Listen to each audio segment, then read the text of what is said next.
Maaaring madaanan ng mga munting islang ito patungo sa isa sa secret hideaways ng Dinagat Islands, ang Pangabangan Island at ang natatangay nitong tidal pool.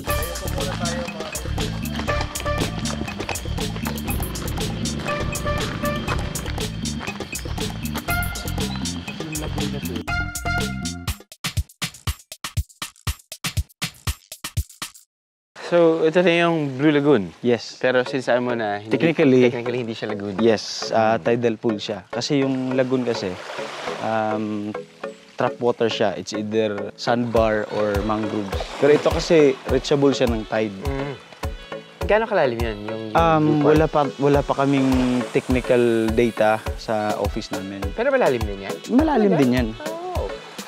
Oh, malinaw lang talaga yung tubig, no? Kasi naalala ko nung last time kami pumunta sa Surigao del Sur o Surigao del Norte. Ang gaganda ng mga lagoons or yung mga still water. Pero ang kinakatakutan ng mga tao, yung mga dikya.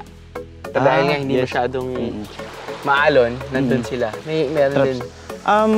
Dito so far wala naman.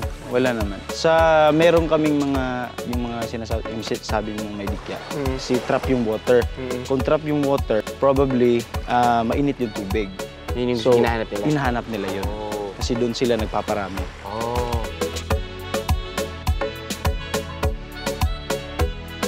May mga konting halamang dagat na tumutubo sa blue-green water ng tidal pool. Ang lalim nito, saktong-sakto lang para sa quick dip and dive. At dahil hindi tuluyang nakabukas sa dagat, hindi gaanong malakas ang alon dito sa loob. Kalma lang, banayad lang.